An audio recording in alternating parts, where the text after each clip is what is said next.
অফিসের জন্য রেডি হচ্ছি, আর কিছু কথা আপনাদের সাথে শেয়ার করছি। তো আমি কিছুদিন আগে গিয়েছিলাম আমার ছোট বোনের বাসায়, আর সেইখানে গিয়েছিলাম কিছু টুকটাক কাজ শিখতে।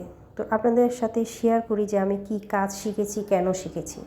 আমার বোন খুব দারুণ দারুণ হাতের কাজ করে, সাথে সেলাই টেলাই যা আছে সব কিছুই পারে। তো আমি যখন ইন্টারমিডিয়েটে ছিলাম তখন কিন্তু আমি টুকটাক শিখেছিলাম, তবে আমি ভুলে গেছি, যার কারণে 2 দিন ওর বাসায় গিয়ে থাকলাম আর হাতটা আবার একটু ঝালাই দিয়ে আসলাম। পারি, তারপরও একটু মাস্টারকে সামনে রেখে আবার একটু দেখে আসলাম যে আমার ঠিকঠাকভাবে কাটাকাটি হচ্ছে কিনা। তো চলেন আমি আপনাদের সাথে শেয়ার করি যে আজকে আমি আমার বোনের কাছ থেকে কি শিখে আসলাম। প্রতিটা মেয়েই কিন্তু এই জিনিসটা শিখে রাখা উচিত, কারণ হাতের কাজ কখনো ফেলানো যায় না। আর আমি যেহেতু শিখেছিলাম, আমার বেশি টাইম লাগে নাই, তারপরও সব মেয়েদেরই কিন্তু টুকটাক একটু শিখে রাখা উচিত। এই হচ্ছে আমার সেই কাজ যেটা যেটা আমি আপনাদের সাথে শেয়ার করব।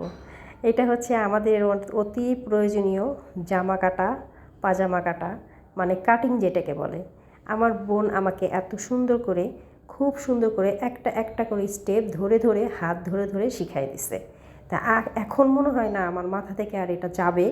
তো চিন্তা করছি যে এটা সব মেয়েদেরই শিখে রাখা উচিত, কারণ টেইলার্সে জামা কাপড় বানাইতে বানাইতে তো ফকিরই হয়ে গেছি যে সব টাকা দিয়ে দিচ্ছি হচ্ছে টেইলার্স বেটাকে।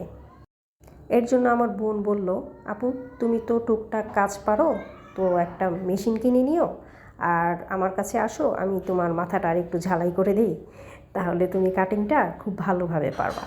তো যেই কথা সেই কাজ, চলে গেলাম আমার বোনের কাছে। আর একদমই আমার বোন হাতে কলমে শিক্ষা দিয়ে দিল একটা জামা আর একটা পাজামা। তো আগে থেকে টুকটাক জানার স্বার্থে আমার খুব বেশি কষ্ট হয় নাই, শুধু একটু একটু দেখাই দিছে আর হয়ে গেছে। তবে ও খুব সুন্দর করে আমাকে শিখাই দিছে।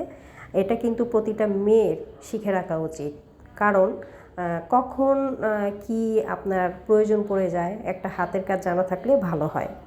আর আমাদের তো প্রতিদিনই একটা জামা একটা পাজামা মানে নিত্য নতুন লাগেই লাগে, যেখানেই যাই না কেন কিনে নিয়ে আসি।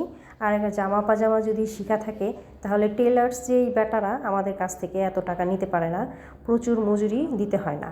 তো আমি টুকটাক আমার বোনের কাছ থেকে শিখে আসছি। আপনাদেরকেও সাজেস্ট করব যে মহিলারা আছেন যারা পারেন, তাদেরও তো পারেন, আর যারা পারেন না আমার মতো, তারা কিন্তু টুকটাক শিখে নিতে পারেন। এটা ঘরে বসে সেলাই পরি, কোনো ব্যাপার না।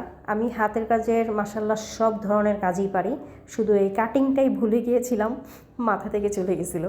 সব ধরনের সেলাই পরি যা আছে মাশাআল্লাহ আমি, আমার বোন, আমার ফুপু, আমরা সবাই পারি। আর এটা হচ্ছে এখন কাটিংটা, এটাও আপনাদের সাথে শেয়ার করলাম যে আমি এটাও কিন্তু এখন শিখে নিয়েছি। কেমন হলো বলেন তো? কোনো কিছুই ছাড়ান না, যা কিছুই মাথার মধ্যে ঢুকাবেন, ফেলবেন না কিছুই। তো আজকে বিদায় নিচ্ছি, আল্লাহ হাফিজ।